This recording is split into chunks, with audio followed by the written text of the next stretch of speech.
Agustio,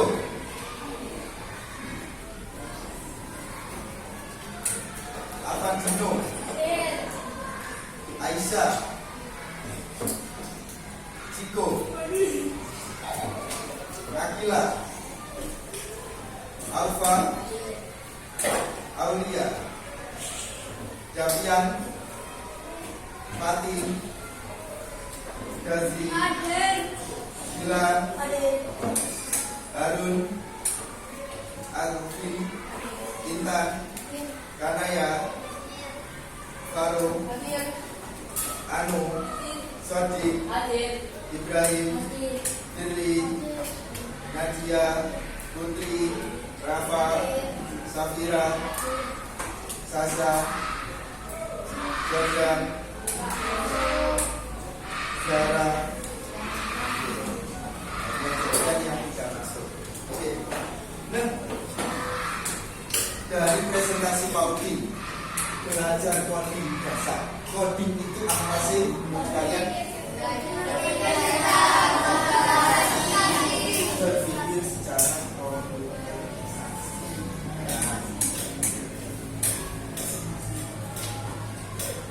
Tujuan pembelajaran kali ini yaitu mengenalkan konsep coding dasar dengan cara menyenangkan dan interaktif.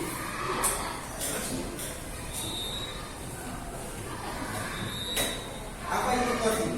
Coding adalah cara memberi perintah kepada komputer menggunakan bahasa yang dimengerti oleh mesin. Contoh sederhana, jika tombol ditekan, maka lampu menyala. Seperti itu. Yang kedua, misalkan ini, kalau kalian klik mouse tanda X, ya kan, di komputer, itu akan menu menunjuk. Itulah coding. Seperti itu. Oke, lanjut. Manfaat belajar coding. Manfaatnya melatih logika dan kreativitas, terus membuka peluang karir di masa depan. Lanjut.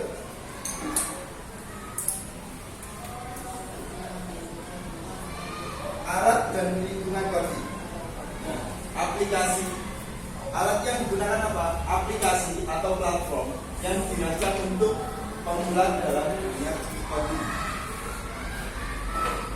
Perangkat-perangkatnya apa saja? Contohnya perangkat lunak atau software yang kita gunakan, pakai Straton, Code, OLP, atau Tinker, itu banyak. Kalian bisa lihat di web. Yang kedua, alat yang digunakan itu bisa laptop, bisa komputer, bisa tablet juga, bisa HP, banyak. Nah, bahasa coding yang digunakan untuk pemula, yang pertama block atau bahasa coding drag and drop, berarti perpindahan untuk pemula, ya kan? Oke. Pak, gimana sih? Nah, konsep dasar coding.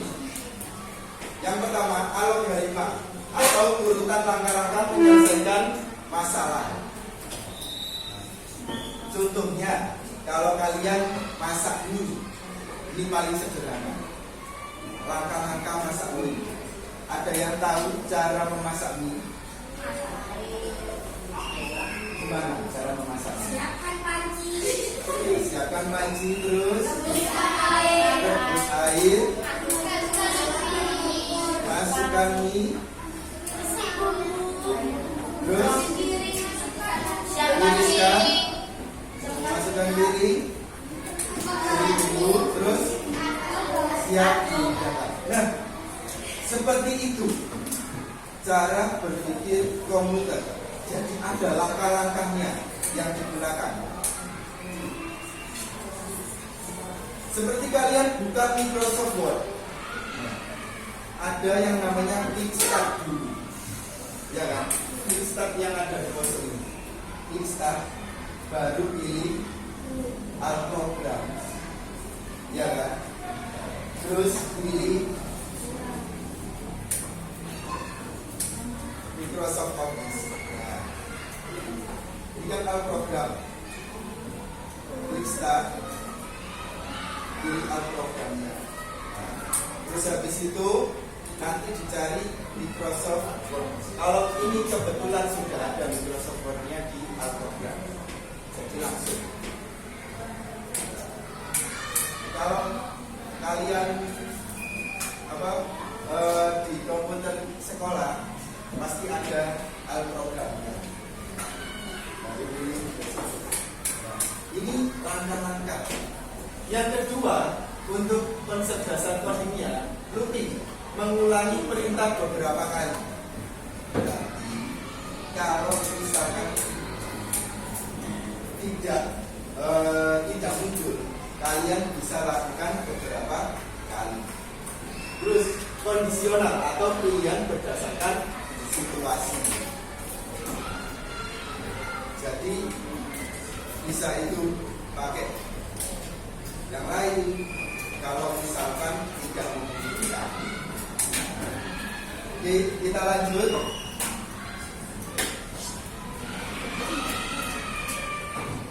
Nah, contoh ini.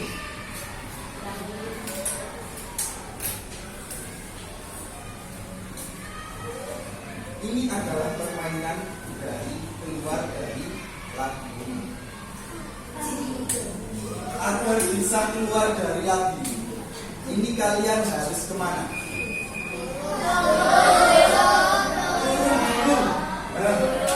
Turun dulu. Turun dari start sini, turun sini. Turun 2 kali atau sekali?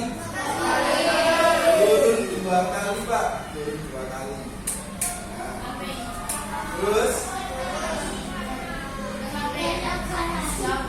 sambung kiri atau ke kanan? Ke kanan. Ke kanan ini juga 2 kali. Terus ke bawah 2 kali. Terus 2 kali. Ya kan? Terus turun 1 kali. Terus kiri 1 kali.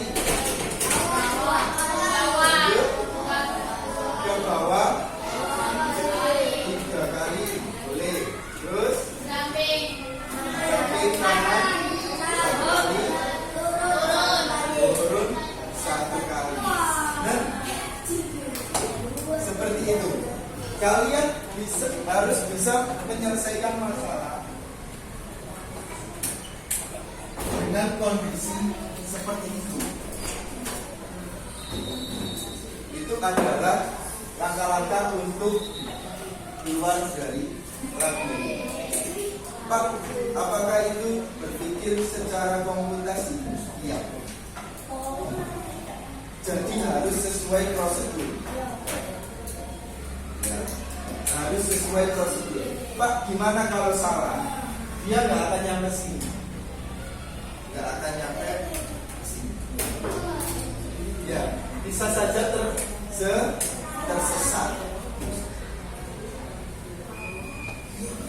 Contohnya, kalau kalian mau ke sekolah, mau ke kelas ini, ya kan? Dari depan gerbang sekolah. Dari depan gerbang sekolah, berarti kalian harus apa? Naik tangga kan? Nah, dari depan gerbang sekolah masuk, terus naik tangga ke lantai 1, ya kan? Ke lantai 1 dulu. Setelah itu naik tangga lagi ke lantai 2, baru naik tangga lagi ke lantai 3. Nah, itu adalah berpikir secara komunikasi. Oke, Pak Udin akan lanjutkan ke permainan lain.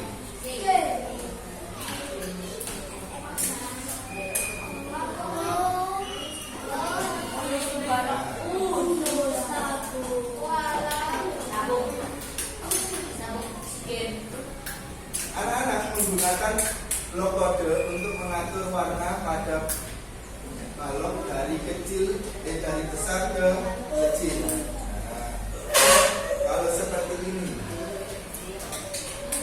boleh nggak kalau misalkan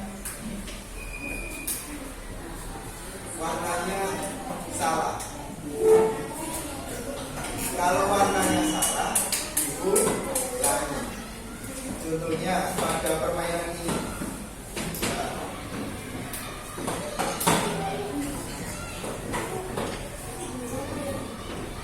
Pada permainan ini,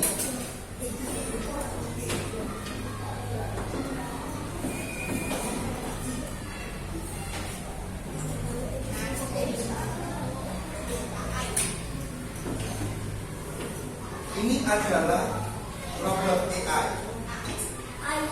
atau artificial intelligence. Ini robotnya. Robot ini nggak tahu harus gimana.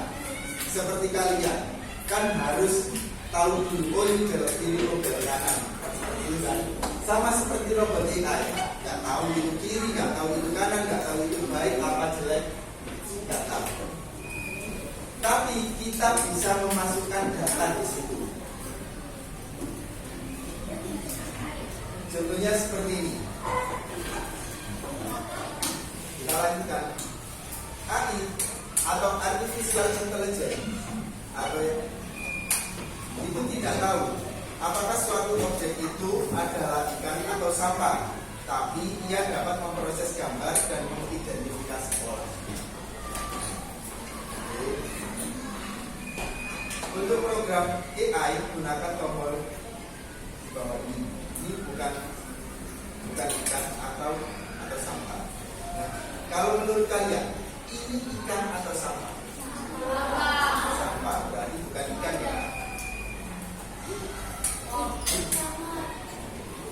Sampah atau ikan? Ikan atau bukan?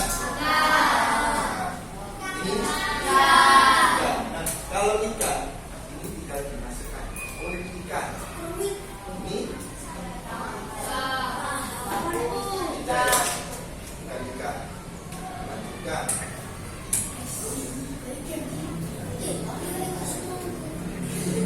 Ini ikan apa enggak? Ya. Ini? Ya. Ini?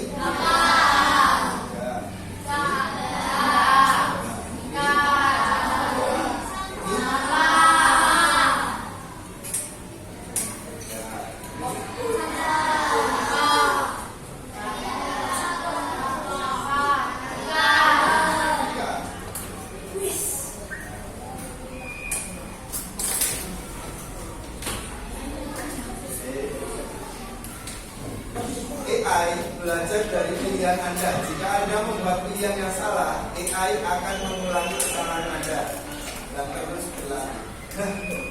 Ternyata AI itu atau artificial intelligence atau kecerdasan buatan itu di sininya ada data yang sudah dimasukkan, sama seperti Google. Kita harus masukkan data dulu, baru kita bisa lihat.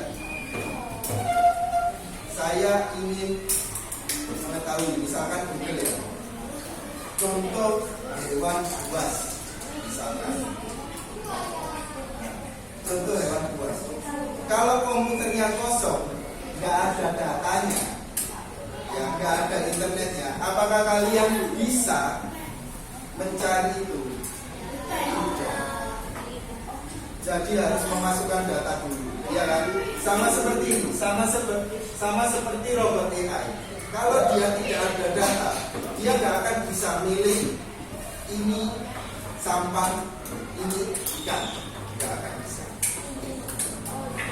Tapi dia akan mencari, oh ini sampah, oh ini ikan, dari data yang kalian pilih. Audun akan masukkan beberapa contoh.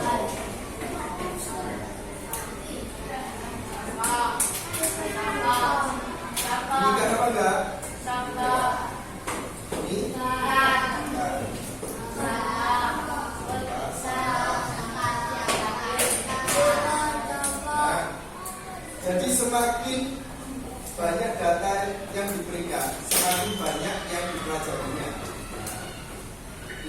Kalau sudah siap, kita lanjutkan.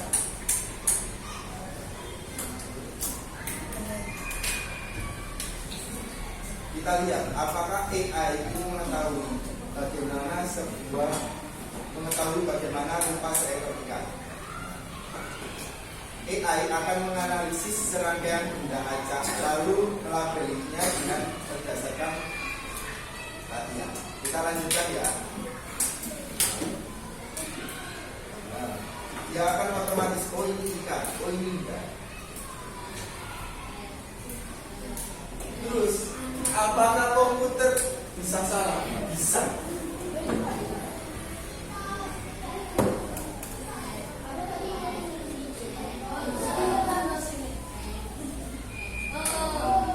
Ada beberapa yang salah, ya kan? Jadi semua yang kita masukkan itu terkadang ada yang benar, ada yang tidak. Ya.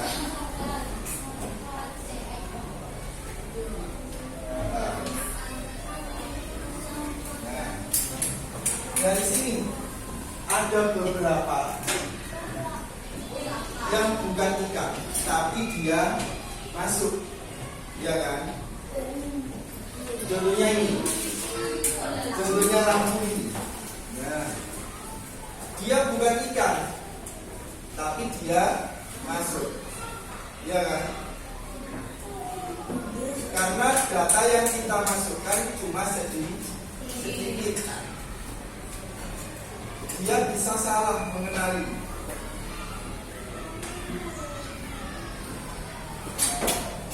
Tapi kalau misalkan datanya banyak, semakin banyak data, nah ini ada ikan yang masuk ke sampah, ada ikan yang masuk ke sampah. Ini juga mengindikasikan kalau AI ini juga ada salahnya, ada errornya. Semua informasi yang ada di Google pun sama, ada yang benar, ada yang salah. Kalian harus benar-benar memilah informasi dengan baik. Ini cuma mesin, masih kalah dengan kalian.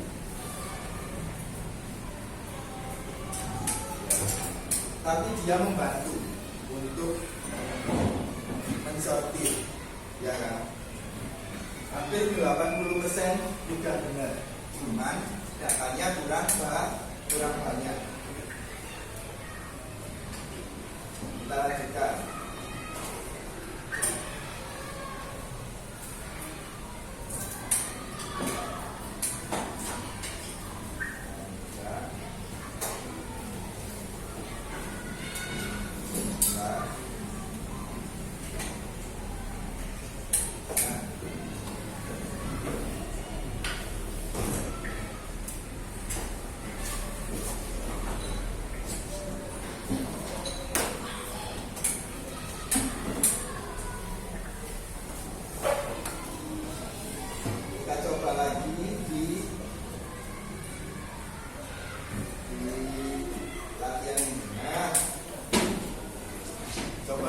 Siapa yang mau coba di sini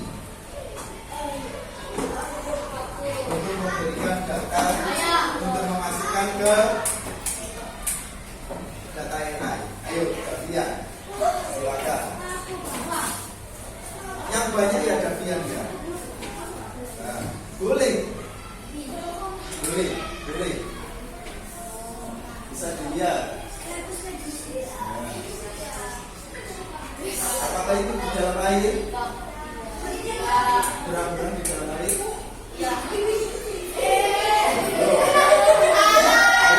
lanjutkan aja, lanjutkan. Lanjutkan. Nah. Ayo, klik aja. Klik. Nah. Coba. Yang banyak ya. yang cewek siapa? Ya wis, Aulia. Kalau sudah 20, terus lanjut. Masih kurang 5 lagi nah. Setelah ini Aulia coba. Audin bikin banyak sekali ya.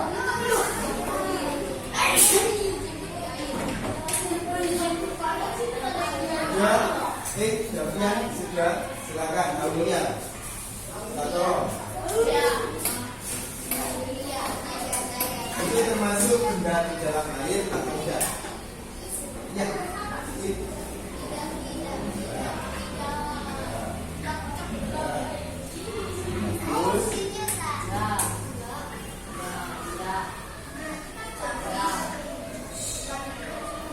Bagaimana kalau salah? Ya nggak apa-apa. Namanya juga belajar. Nggak apa-apa. Semakin banyak data, semakin akurat. Nanti mesin AI-nya. Ya. Semakin banyak data, semakin akurat.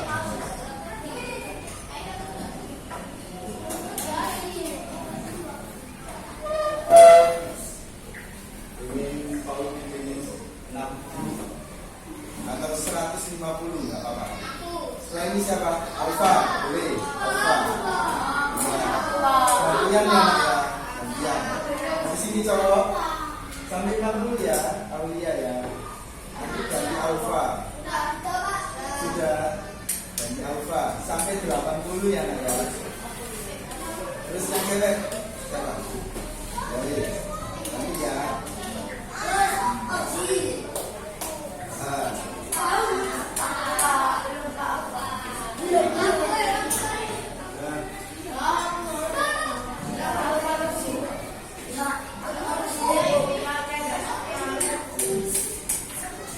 Semakin banyak data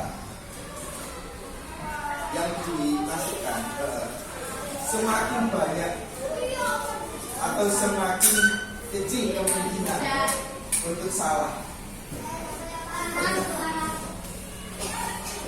Semakin kecil untuk salah. Semakin kecil. Ya, kan saja.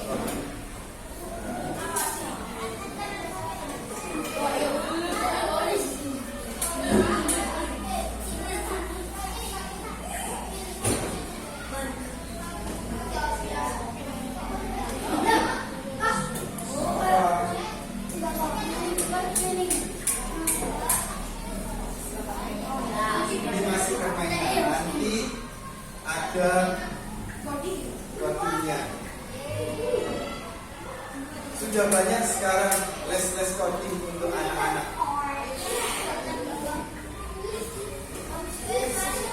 Ada.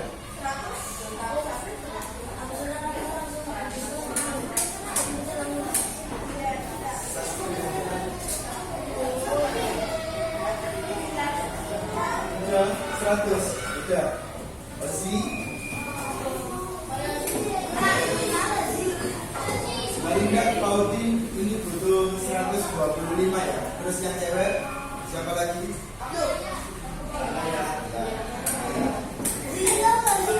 Cewek nah.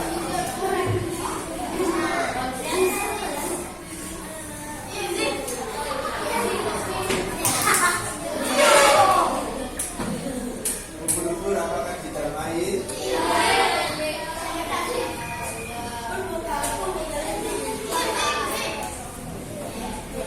Yang akan memasukkan data semuanya ke robot AI-nya. Bisa itu nanti akan dicari. Oh ini termasuk ikan dalam laut. Apakah berada di dalam air atau tidak? Sudah nak? Silakan.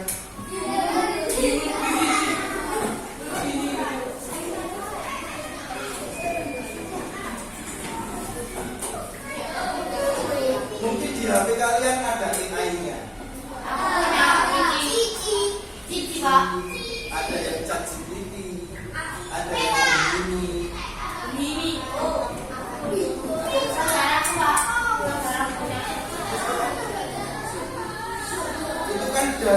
data yang ada di internet seluruh dunia. Nanti kalian bisa tanya di sini. Ya kan? Seperti ini juga. Ya kan? Makasih ya. Nah, oke. Dari data yang kalian masukkan tadi, udah dapat 156 data. Semakin banyak data, berarti semakin baik kan? Isinya kan? Kita coba, kita lanjutkan.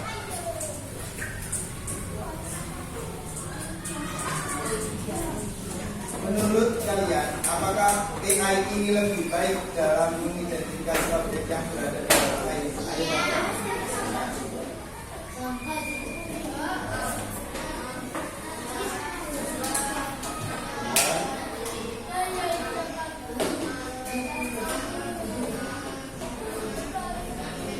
Ternyata dia lebih baik daripada yang tadi.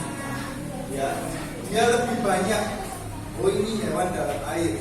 Oh, ini sampah. Harusnya di dalam air.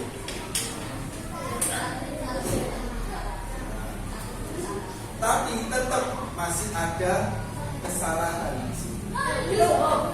Ya, tetap masih ada kesalahan di sini. Kenapa? Karena mesin tidak akan bisa sempurna. Mesin tidak akan bisa sempurna. Ya.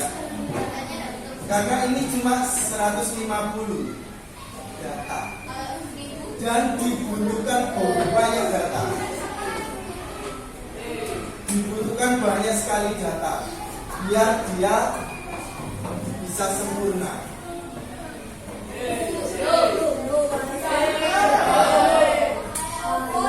Ya kan?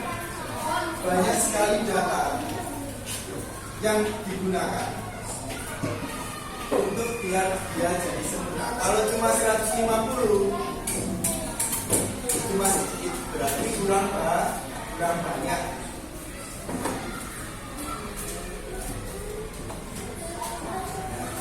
Paling tidak di sini, paling tidak di sini sudah hampir 90% benar, ya kan? Di sini juga hampir 90% juga benar, ya kan? Berarti semakin banyak data, semakin yakin kita.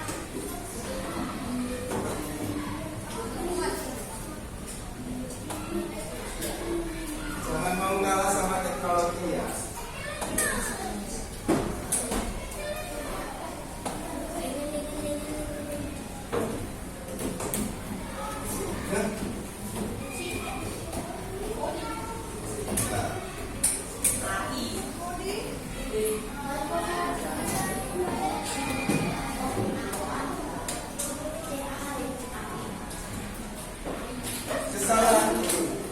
Kesalahan umum dan cara memperbaikinya.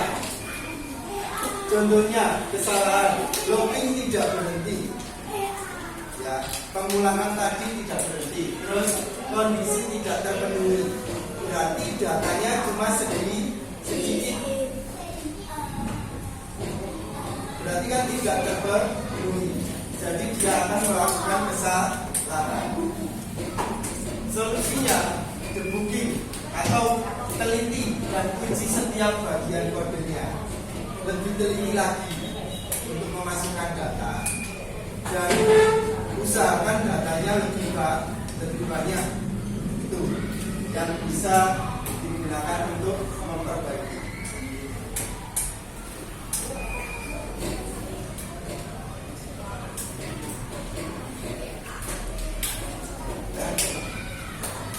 Jadi kesimpulan coding itu menyenangkan dan berguna.